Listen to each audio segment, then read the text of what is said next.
que é meu velho amigo, em vez disso, apresentar o ex-aluno dele, agora colaborador, que acredito que ele estará em breve naquela posição, é Moritz Reinters.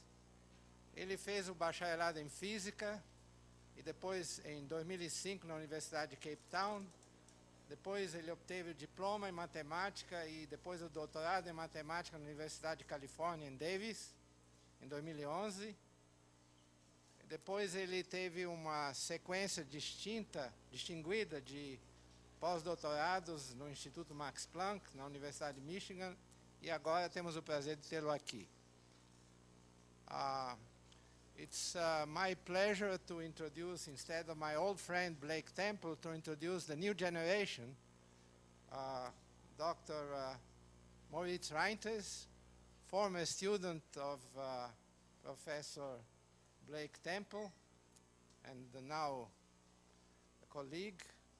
He obtained the BSc in Physics at the University of Cape Town in 2005, then the Diploma in Mathematics and the PhD in Mathematics at the University of California in Davis in 2011, and then a distinguished series of postdocs in the University of Regensburg, in the Max Planck Institute, at the University of Michigan, and now here at IMPA. So please, Moritz. Yeah, thank you for the nice introduction, and it's my great pleasure to introduce Professor Blake Temple from the University of California in Davis. So he's a distinguished professor there and a former Guggenheim Fellow.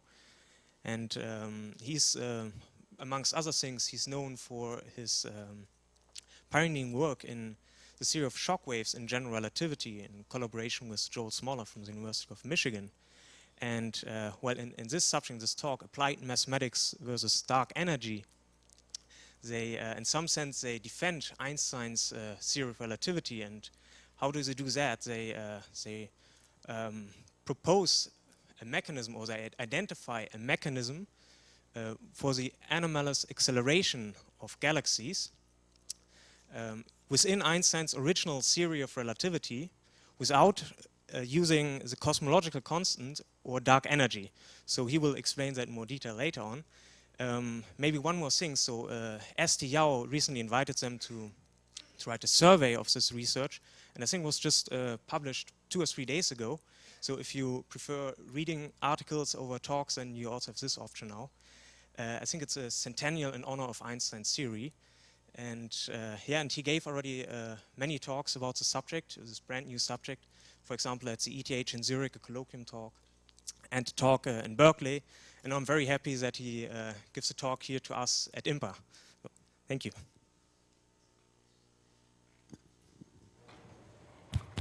Can you hear me? Well, yeah, thank you very much, Moritz, for the nice introduction, and to my old friend Dan for the nice introduction. And thanks to the organizers for giving me an opportunity to present this to such a large audience. So, why the title? Applied Mathematics versus Dark Energy. So, Joel Smoller and I had been studying general relativity and the equations of general relativity from a PDE point of view and the geometry for several decades. And we set out to see what we could find as the most plausible mechanism that could create the anomalous acceleration of the galaxies within Einstein's original theory without dark energy.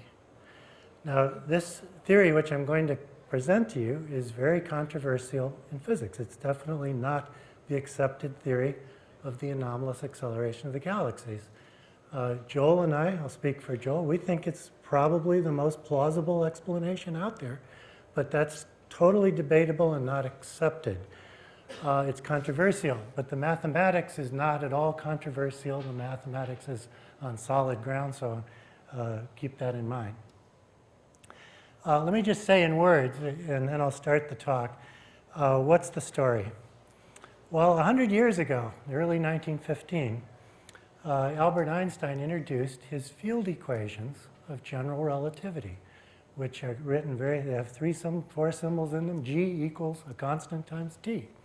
And what these equations say is that energy everything can be converted to energy through E equals mc squared. Energy and the flow of energy in T create curvature as measured by G. And he gave equations for how the two relate. And so according to Einstein's theory, the Earth doesn't go around the sun because the sun is pulling on it, like Newton's force. It goes around the sun because the massive energy of the sun is creating space-time curvature, and the Earth is going in a straight line. In a curved space, the space is described by a Lorentzian metric. Distances and lengths come from the metric, and the gravitational field is a metric. So Einstein's equations are equations for the metric. Now in early 1920s, 1922, his colleague Alexander Friedmann, he discovered a one-parameter family of solutions to these equations, which describe a uniform three-space expanding in time. The expansion rate is determined by the Einstein equations, but it meets the constraints of these complicated equations.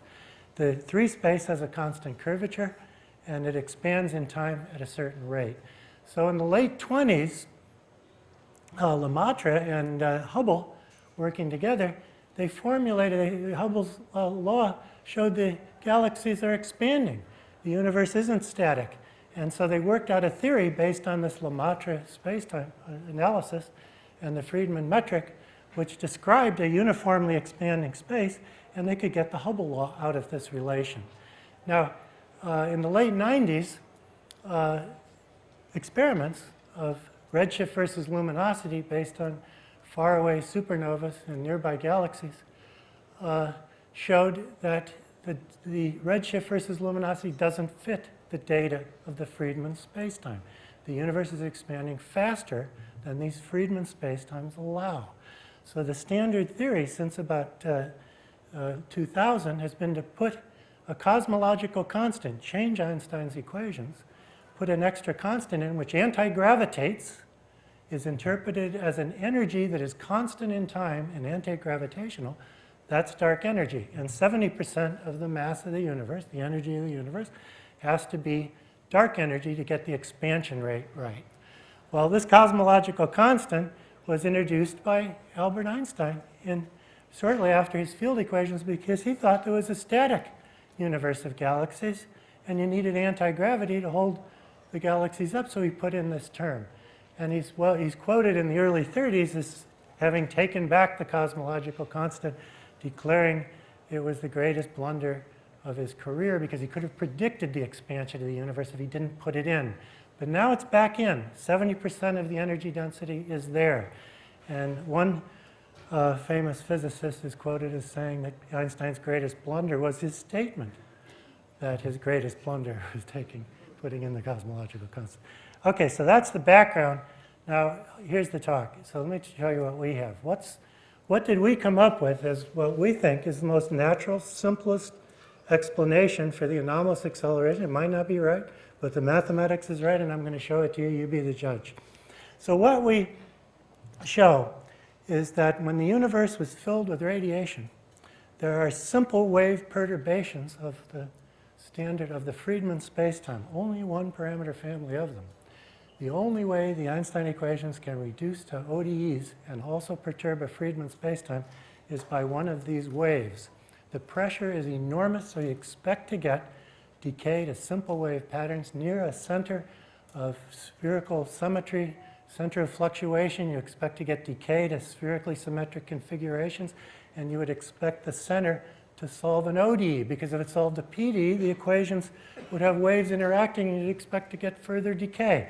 But there's only one family of waves on which the Einstein equations reduced ODEs. So here's the title. GR simple waves trigger an instability in the standard model, which creates the anomalous acceleration without dark energy. So we set out thinking, what if we're near the center of one of these spherical simple waves?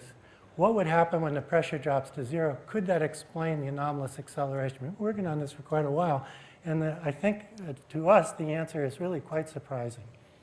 So that's a summary of talk. Now I'll start at the beginning again. So in 1999, observations of redshift versus luminosity for type 1a supernova in nearby galaxies won the Nobel Prize because they discovered the anomalous acceleration. The universe is expanding faster than the standard model of cosmology based on Einstein's original theory without the cosmological constant allows. And the only way to preserve the Copernican principle, that on the largest length scale, the universe is described by one of these Friedmann spacetimes, which holds no special place at any given time, is to add the cosmological constant to Einstein's equations as a source term, and its interpretation is dark energy. Now, the best fit among Friedmann spacetimes with dark energy leads to the conclusion that the universe, the best fit, is a critical Friedmann spacetime, flat at every time, with 70% dark energy. The fraction of dark energy is measured usually by omega lambda. I'm assuming many of you don't know this subject, so I'm going to try to stay at the beginning here. Now, in 2007, what is our history on this? We gave a talk at the national meeting. We proposed the idea that a simple wave from the radiation epoch might account for the anomalous accelerations without dark energy, and we set out looking for what a simple wave might be. And our motivation was that during the time when the universe was filled with radiation, if this is an accurate model from shortly after the Big Bang, the end of inflation, until about 30,000 years after the Big Bang, when the pressure drops precipitously to zero, uncoupling of radiation happens an order of magnitude later, at about 300,000 years after the Big Bang. But up until about 30,000 years after the Big Bang, is described evolution by the relativistic compressible Euler equations, the equations that Joel and I and Dan and people in conservation laws have been studying in the classical sense. It's the P system with the pressure proportional to the density with an enormous sound speed. The sound speed is the square root of the factor c squared over 3. So the sound speed is a large fraction of the speed of light. These equations are massively nonlinear. Characteristics compress. When you get compression, you expect to get dissipation. When you get dissipation, you get decay to simple wave patterns, and you expect that complicated solutions decay to simple wave patterns. Now, during the pure radiation, the Stefan-Boltzmann law, the energy density is proportional to t to the fourth. We're treating radiation as a fluid, makes sense. And the pressure is c squared over 3 rho. The sound speed is about 0.57 the speed of light, and there's an enormous modulus of genuine nonlinearity. Compression is everywhere. Fluctuations create compression, and this leads to dissipation. In the technical sense, every characteristic field contributes to decay in the sense of Glim and lax. In one dimension, solutions decay to simple wave patterns. We're in a more complicated setting where the theorem isn't known to apply, but simple models say this. And there's no contact discontinuity field for the experts. So all the characteristic families lead to decay. So we thought it's reasonable to expect that fluctuations would decay to simple wave patterns by the end of the radiation epoch. And that's our starting assumption. We're not proving that. That's where we're starting. So here's just a short picture of the Big Bang. There was inflation up to 10 to the negative 30th seconds after the Big Bang. We don't care. Let's leave that. We're not discussing that. Then there's this long period when the universe is well described by pure radiation. Pure radiation treated as a fluid is the same as the extreme relativistic limit of free particles. So sort of in the extreme relativistic limit, all equations of state sort of head toward this one. It's a very natural one in relativity. Now, the pressure drops to zero at about 30,000 years after the Big Bang. This is in all of the textbooks. And then about an order of magnitude later, radiation uncouples, and that's where we see this cosmic microwave background from what was left when the uncoupling happened at about 300,000 years after the Big Bang. So we thought it's reasonable to expect that near the center of a time asymptotic perturbation, the simple wave should solve an ODE by the end of radiation, at least near the center. Now, it's not going to solve this ODE all the way out because there are other waves. There are transitional waves from the other families that should be going outward from the perturbation. So only near the center would we expect this assumption to hold. That's our starting assumption. So in pursuing this, we were really kind of amazed to discover there's only one way. The Einstein equations can both perturb the Friedmann spacetimes and also reduce to ODEs. And this is by a one-parameter family of self-similar waves that perturbed the standard model during the radiation epoch, and we proposed that these might induce an anomalous acceleration at a later time. And we announced our ideas in 2009 and wrote up a pretty long memoir in 2011 analyzing these waves. Now, we discovered that these waves, in fact, were known, and that's in a profoundly interesting paper of Kay, Hill, and Taub in 1971, they introduced these waves, and it's fantastic. These were applied mathematicians at Berkeley. So our interest is in the connection between these waves and the anomalous acceleration. Now, other groups started exploring the possibility that the anomalous acceleration might be due to the Earth lying near the center of a large underdensity. And we were surprised when we saw in, I think, 2009, a cover article of Scientific American discussed this. But we want to be clear about one thing, is that no one before us proposed this family of waves as a mechanism that could account for the anomalous acceleration without dark energy. So our question, at the end of radiation, if you're near the center of one of these waves and the pressure drops to zero, what happens? Can you see an anomalous acceleration from that at a later time? And we've accomplished the goal very recently, and there are a number of surprises. That's what the talk's about, tell you what the surprises are and what the answer is. And you be a judge whether this could describe dark energy. So the way I like to give the talk from here on, see how much time I have. Yeah, so I have 40 minutes. So I'd like to tell you the bullet points. I want to tell you what the points happen in our answer. What do we found? There are a number of surprises. I'm going to tell you what the bullet points are. And then I'm going to start at the beginning and give a history of cosmology and explain these bullet points in the context of the history of cosmology, and then say a little more precisely what the model is. I only have an hour, so I can't tell you everything. Then I'm going to do something very unusual. I'm going to give you all of the details, but I'm going to give them to you at the speed of light, and it will only take me 1 minute, and because I can just hit the button. But just so you get an idea what the argument's about, and I'll put it on my webpage if people are interested, they could look at this. All right, so let's go through the first bullet point. So we identify what happens, surprisingly, is an instability in the standard model. And this instability gets triggered by these waves. It's a saddle point instability that looks just like a pendulum standing on end. It's unstable, and the effect of a perturbation is to pull the center apart. How does the center get pulled apart? Well, an underdensity has less gravitational pull to balance the momentum, so the momentum wins and it expands faster than the Friedmann spacetime. The instability naturally creates a region of accelerated uniform expansion on the scale of the supernova data within Einstein's original theory without dark energy. The region is 1 order of magnitude larger in extent than expected, and if you neglect errors on the order of fractional distance to the Hubble length to the 4th power, at 1/10 of the way across the visible universe, those errors are 1 in 10,000. It's a uniformly expanding spacetime that looks almost exactly like a Friedmann spacetime with dark energy.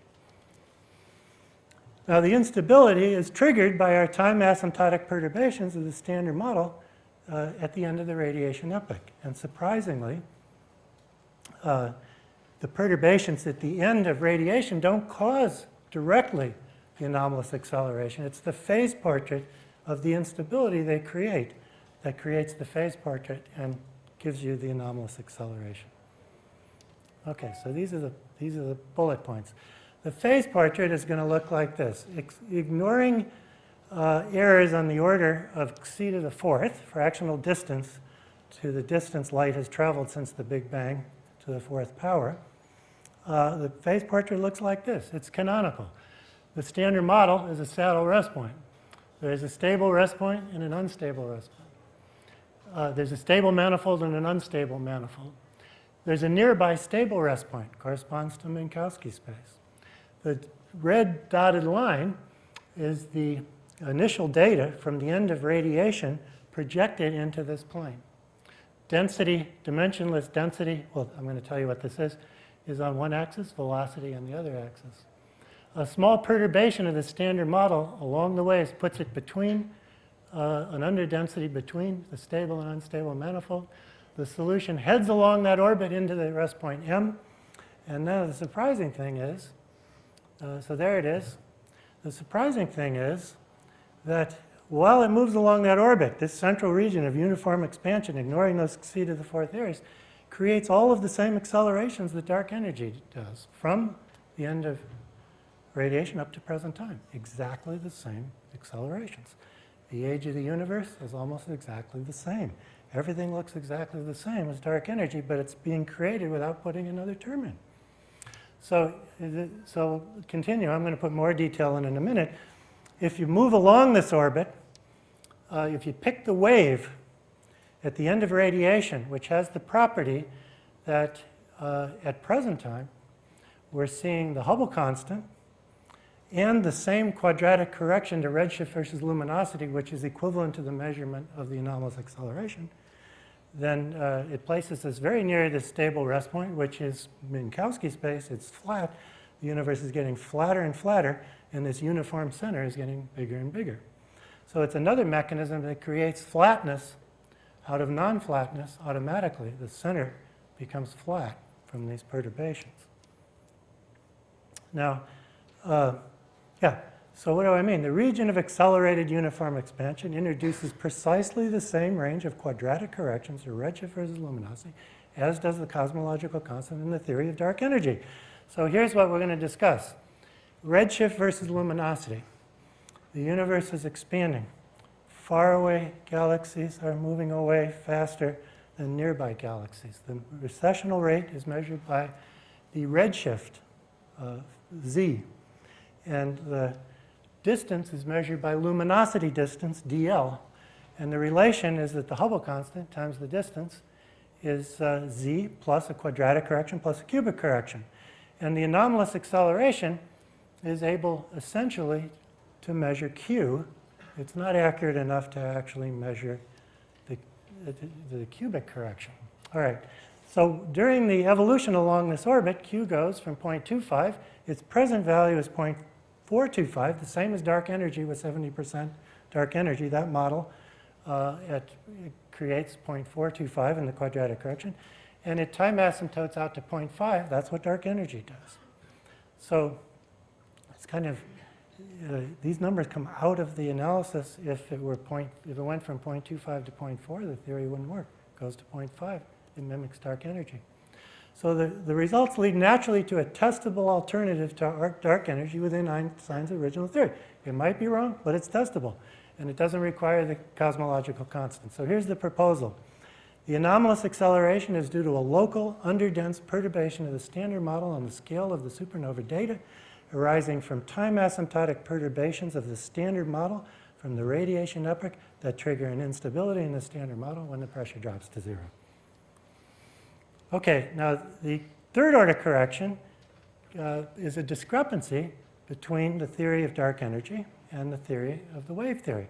So there's one wave that gives you the 0.425 correction, which is equivalent to the measurement, almost equivalent to the measurement. Now, the people who look at the supernova data, they don't think in terms of quadratic and cubic correction to redshift versus luminosity. They look at best fit between their data and the curves that come from Friedmann spacetimes with dark energy. But what they are able to measure, they tell me, is roughly maybe the quadratic term. So the cubic term is a discrepancy that, as far as we know, is beyond current measurements, but maybe in the data. And one of our ideas is to see if it is. So the wave theory says more expansion far out. If you were able to see supernova data far out, you'd see more expansion. Dark energy, the third order term, actually takes away from the expansion. So there's a discrepancy in sign in the third order term. So now we're only addressing the anomalous acceleration. Further assumptions regarding the space-time far from the center would be required to connect the theory with other measurements, because there would be transitional waves, and we can make no assumptions about those waves at this point. So we're only looking at this local problem. All right, so that's the summary of all the bullet points. Now I'm going to start over and try to give you an introduction to cosmology and put this into the, what I told you, into that context. Okay, so in a little more detail now. Hubble's law, 1929. The galaxies are receding from us at a velocity proportional to the distance. The universe is expanding, and it's based on redshift versus luminosity. Now, when you look in the sky, there's a largest length scale called the baryonic acoustic scale. It's about 500 million light years across. Beyond that, the universe appears to be uniform. So that's the scale on which the Friedmann spacetime applies, on scales beyond 500 million light years out, 500 million light years long. So the universe appears and is assumed to be uniform on a scale of about 1/20th the distance across the visible universe. How big is the visible universe? The distance of light travel since the Big Bang. So we're going to do everything in this variable xi, which is the radial distance out divided by time since the Big Bang times c. So the universe is 13 billion years old, 500 million light years. Xi would be about 0.5, and all of our estimates are going to be in terms of xi. And our central spacetime will be exact up to Ayres order xi to the 4th power. So here's a quick summary of length scales in the universe. About 10 billion light years, the universe is 13, 14 billion years old. 10 billion light years, that's about the size of the visible universe. 500 million light years, 500 million light years, that's the assumption of uniform density. 50 million light years separation between clusters of galaxies. A fifth of that, the diameter of a cluster. 1 million light years is the separation between galaxies in a cluster. It's 100,000 light years approximately across the Milky Way, and we're 28,000 light years to the galactic center. So those are the length scales. Okay, now in 1922, Einstein's colleague and friend Alexander Friedmann came up with these Friedmann spacetimes. Now, gravity is described by a metric. So the metric is the solution to his equations. And here's the metric. It's Lorentzian. In the brackets is a constant curvature 3-space, curvature depending on k. And then it's being scaled by capital R. And this is the Friedmann family. It has only one parameter. The formula for R is determined by k through the Einstein equations. So the expansion rates are constrained by this, the possible expansion rates by this metric. And George Lemaitre and Hubble worked out the theory. And so the main point to make here is that these spacetimes are consistent with Hubble's law. So let's do that. But before we do that, history of cosmology. In 1935, Howard Robertson, Arthur Walker, they gave a mathematical derivation of these Friedmann spacetimes from two mathematical assumptions. The universe is homogeneous and isotropic about every point at each fixed time. If you're not in a special place in the universe, it has to be Friedmann. So we can say, gee, the Copernican principle that Earth is not in a special place in the universe leads you to these Friedmann spacetimes. So they've been the starting point of cosmology since that time. Now, the observations indicate flatness at every time. So we're just going to assume k is 0. That's assumed in standard assumption now. It's a flat Friedmann spacetime. The standard model is based on that. Now, this is assumed to apply in the largest length scale. Now, how do you get Hubble's law out of this? Well, here's the metric. And in this metric, the galaxies are assumed to be fixed with R. So the distance between galaxies at two different radii is just capital R times little r. And if you differentiate, because the distance between them is being rescaled by capital R, so the distance between two galaxies, capital D, is capital R times little r. And if you differentiate D, the derivative with respect to time, it falls on R, multiply and divide by R, and you get R dot over R is the Hubble constant. The rate at which the distances change are proportional to the distance. So the Friedmann spacetime is consistent with Hubble's law. Recessional velocities and distance are proportional. So that's the standard model of cosmology. In the big picture, the universe is expanding like a balloon. You put the metric into the Einstein equations, you get formulas. R is 0 at some time in the past. The time is roughly 1 over h, very close to 1 over h, and that's the Big Bang. And so that's the theory of cosmology. Now, we're going to use the term the Hubble constant. 1 over h is a good measure of the age of the universe. If you multiply the age of the universe by the speed of light, you get the distance of light travel since the Big Bang. That's the Hubble length. That's the size of the visible universe, a good measure of the size. Okay, now, how do you measure the Hubble constant? Well, you can't really measure distance at fixed radius. You have to measure it by the luminosity of galaxies, and so by definition, that galaxy is being seen in the past. So if you wanted to measure d at fixed time, you'd only get to measure it backwards in time, and the redshift factor would be the change in your wavelengths divided by the emitted wavelength. But that says there are quadratic and cubic corrections to h0 to the Hubble relation when you use luminosity distance dl and redshift z. Now in the standard model with k equals 0, the Friedmann spacetime, the correction is 1/4 always. 1/4 is the correction. Minus 1/8 is a constant in time. That's the third order correction. That's the Friedmann spacetime. That's what you should see, redshift versus luminosity, if you're in a Friedmann spacetime. Now, originally, they couldn't measure the higher order corrections, and so you get the linear relation of Hubble in the first two terms. But now, how big is the Hubble constant? It's about 3.2 million light years is a megaparsec, and galaxies are, the Hubble constant is 100 kilometers per second per megaparsec. The galaxy at 3.2 million light years is receding at about 100 kilometers per second times this dimensionless constant, measured to be about 0.68. And so that's the measure of the expansion rate there. Now in 1999, supernova data tested, you could view it as testing the dependence of the Hubble constant on time. And the results don't fit the data. That's the anomalous acceleration of the galaxies. The measurement won the Nobel Prize. They introduced the cosmological constant and dark energy to keep the Friedmann spacetime, change the equations so that you could speed up the expansion of the Friedmann with an anti-gravity negative pressure effect.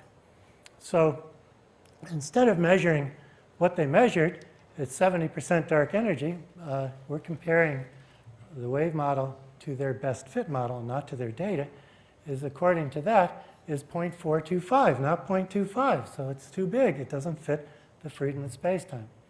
So now usually this analysis is done in terms of a best fit between the data and these Friedmann spacetimes with a parameter k and dark energy omega lambda, how much dark energy is there.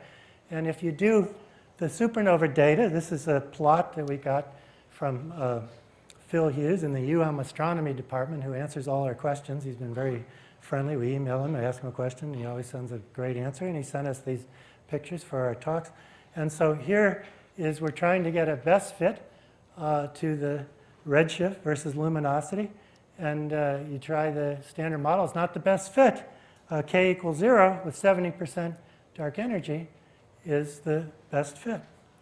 So to preserve the Copernican principle, the universe on the largest length scale is evolving according to a uniform Friedmann spacetime with P equals 0 and K equals 0.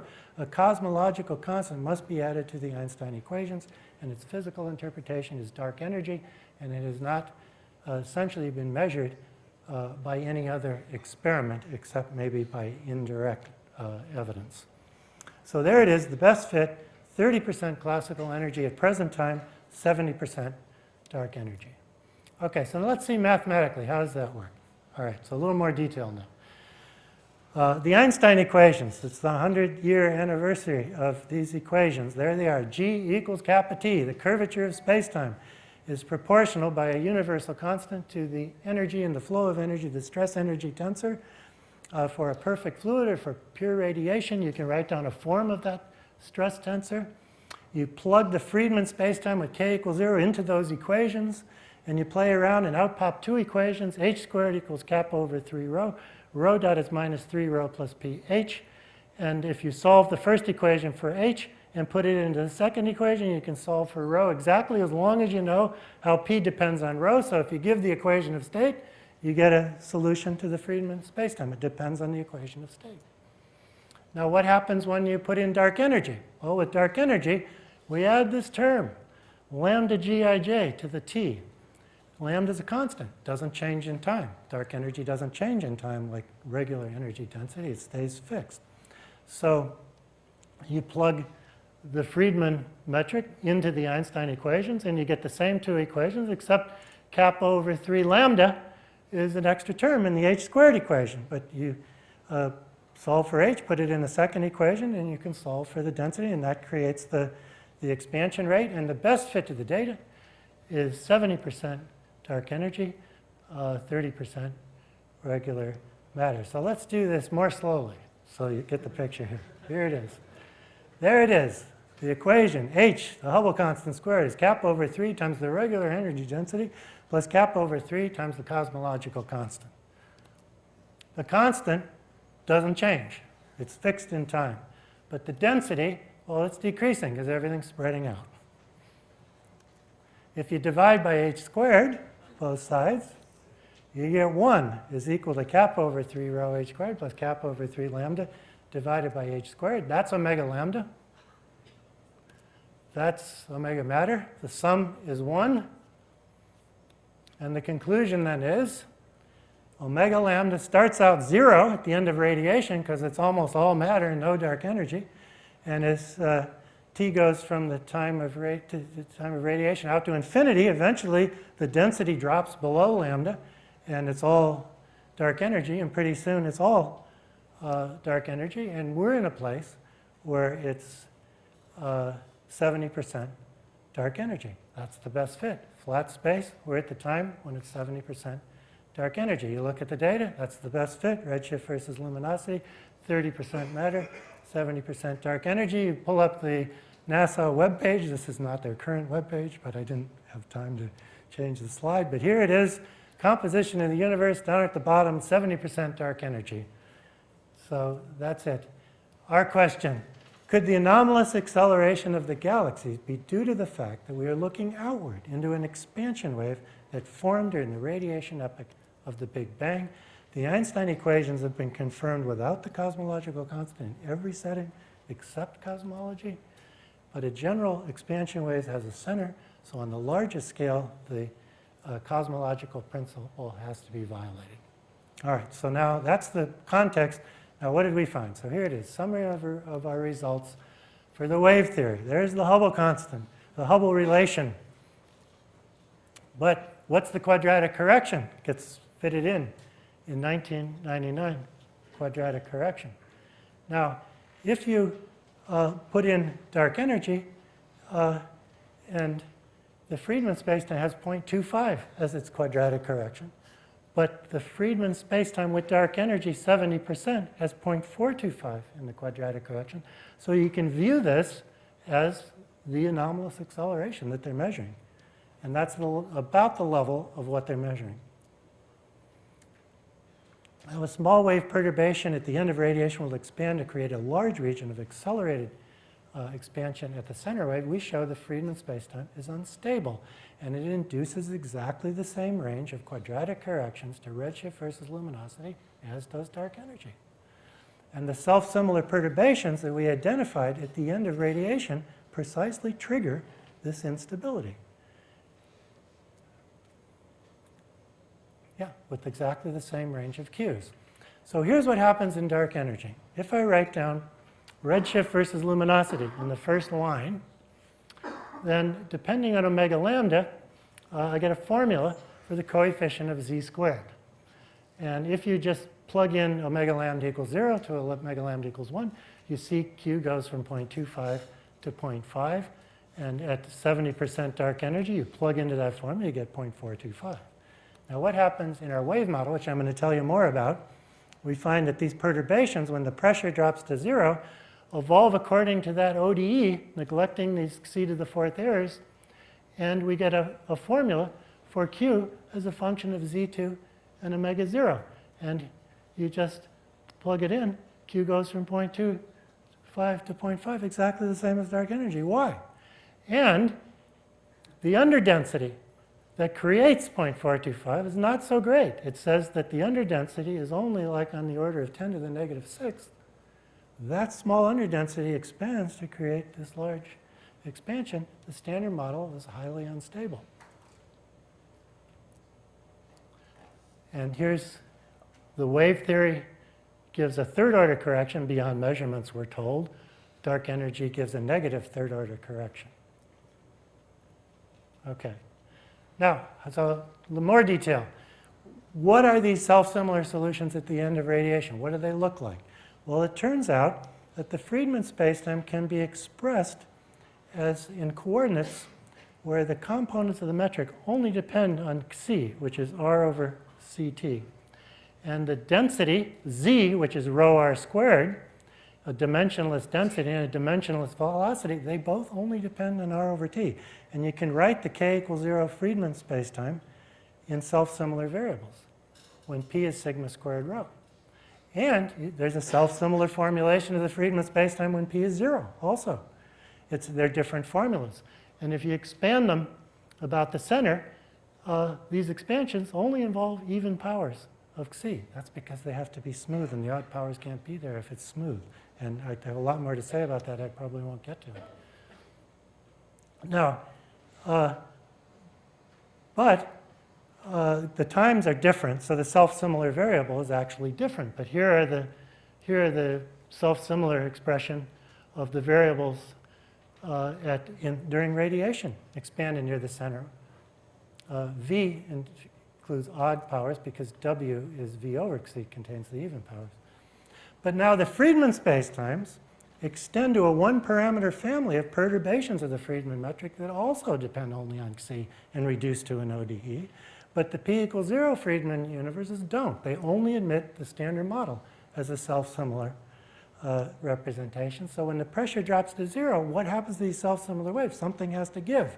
The self-similar Friedmann goes to the Friedmann, but these waves go to something else. What do they go to?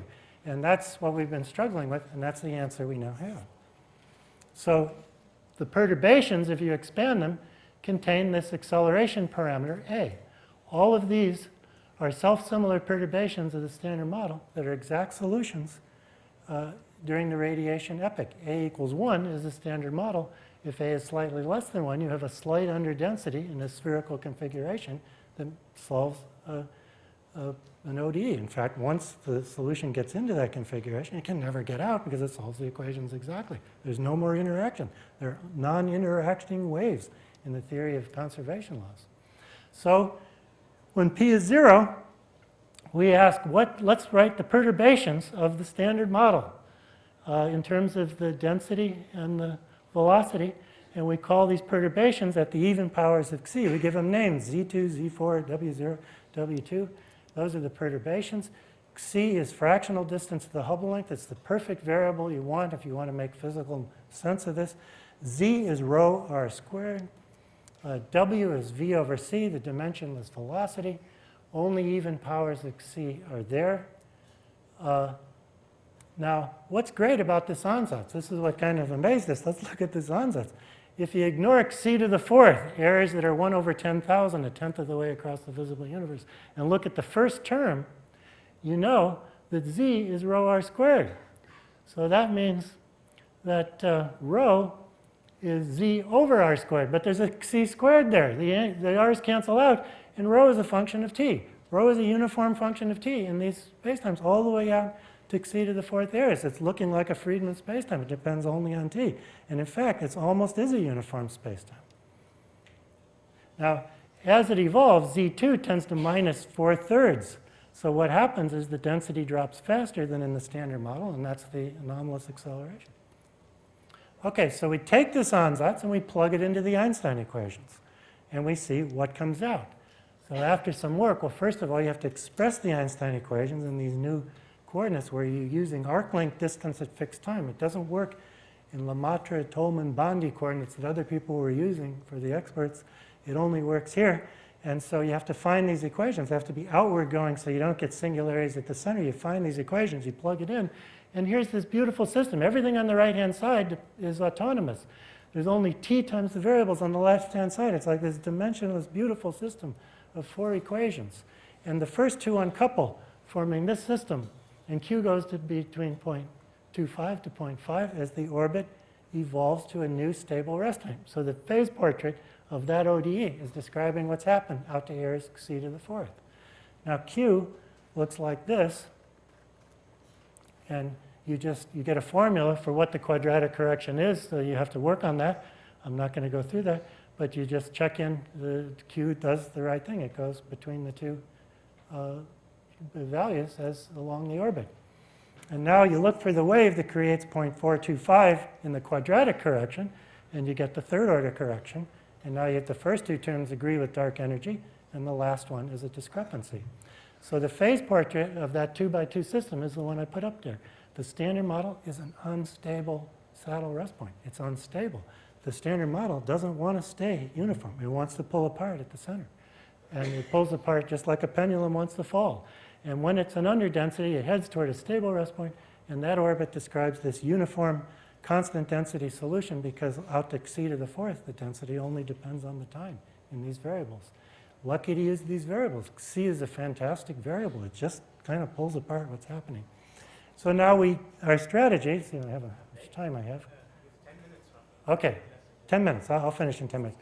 So we use our equations to evolve the initial data for these A waves at the end of radiation to determine the A and the temperature that give the correct anomalous acceleration.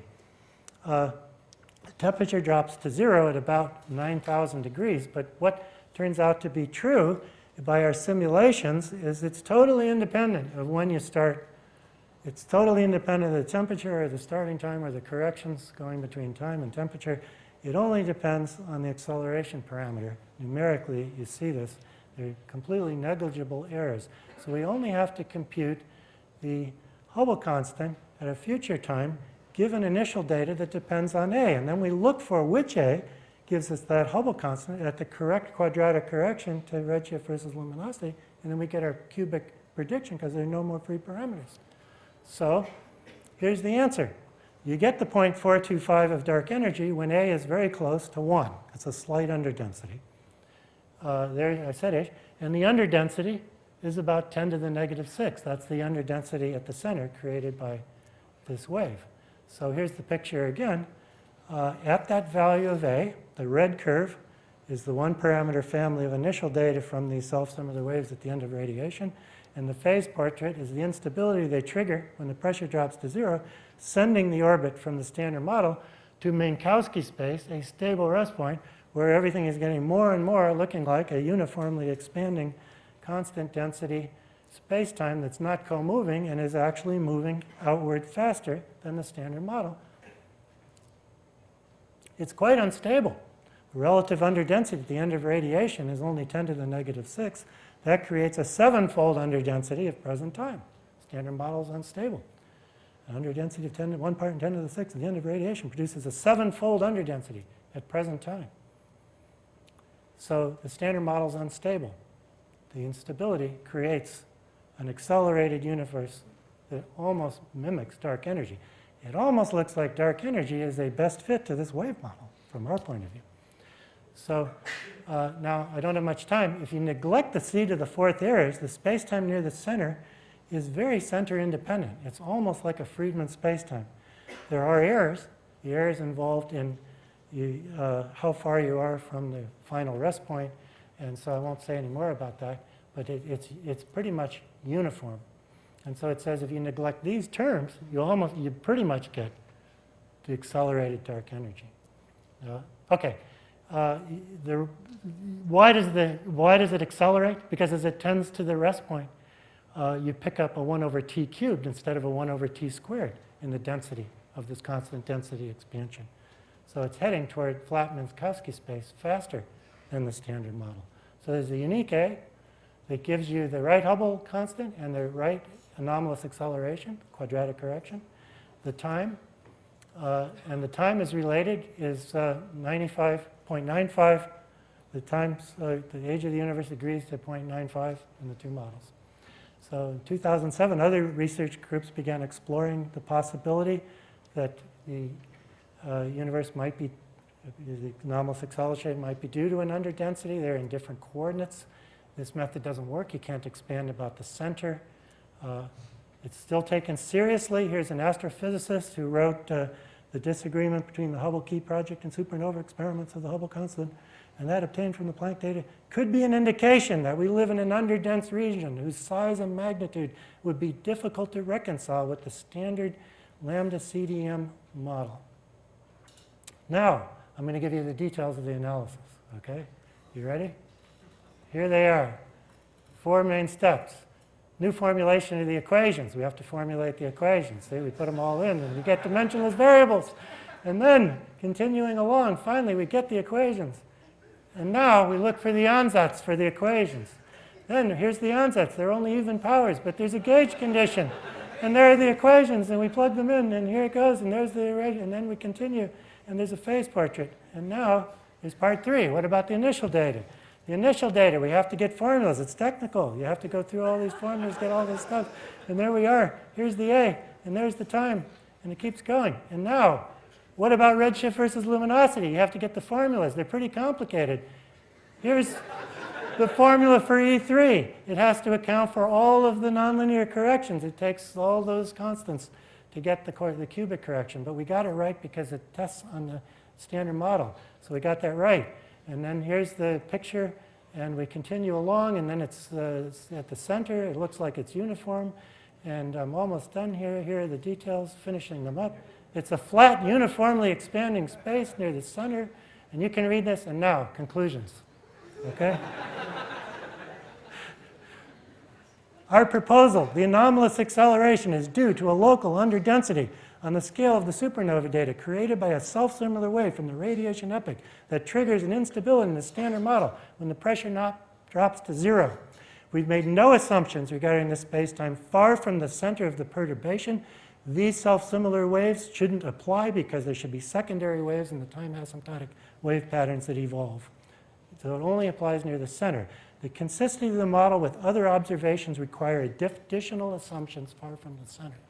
It's arguably the simplest explanation for the anomalous acceleration within Einstein's original theory of general relativity without requiring dark energy. It just naturally comes out. It demonstrates that any local center of the standard model of cosmology is unstable on the largest length scale to perturbations by exact solutions from the radiation epoch. These perturbations are stabilized by a nearby stable rest point that generates the same accelerations and the same uniformly expanding spacetime with small errors that dark energy does. It makes testable predictions. Questions on what scale would the waves apply? Well, I'm not sure what's happening far out. If these came from time asymptotic wave patterns created in an earlier epoch, would we expect secondary transitional waves far from the center? What would you look for? I don't know. How does cosmology address the instability? Can dark energy stabilize that instability? No way. That instability is there with dark energy not. Dark energy is negligible at the end of radiation, and that instability pulls things apart. So it's hard to imagine why you would be seeing a uniform spacetime when this is so unstable. What are the implications of a preferred center? If you were off-center, you'd see anomalous irregularities. Is the model that you're near the center more fine-tuned than dark energy? This is fine-tuned. You have to be near the center. How close, I'll say in a minute. Dark energy is fine-tuned. You have to be in this period when matter is on the order of dark energy. Dark energy is 0, and then it's 1. Matter is huge, and then it's 0. And somewhere in between, they're on the same order. Only in that little range can you tune it so that you can get the anomalous acceleration to be right. So it's already fine-tuned. This may not be any more fine-tuned than the dark energy theory. And in this, this astrophysicist drew some pictures here. It's interesting. On the largest scale, there are asymmetries that cannot be transformed away in the microwave background radiation. So it is not spherically symmetrical. We're seeing a dipole moment. We are off-center to something. We don't know what that something is, but if this large central region is large enough, this might be consistent with what we see. Final comment. How much time do I have? 4 more minutes.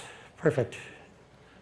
Since this is a math meeting, I can say every aspect of this work came from applied mathematics. Taub's work with Cahill, Berkeley applied mathematicians, all of this came from applied mathematics.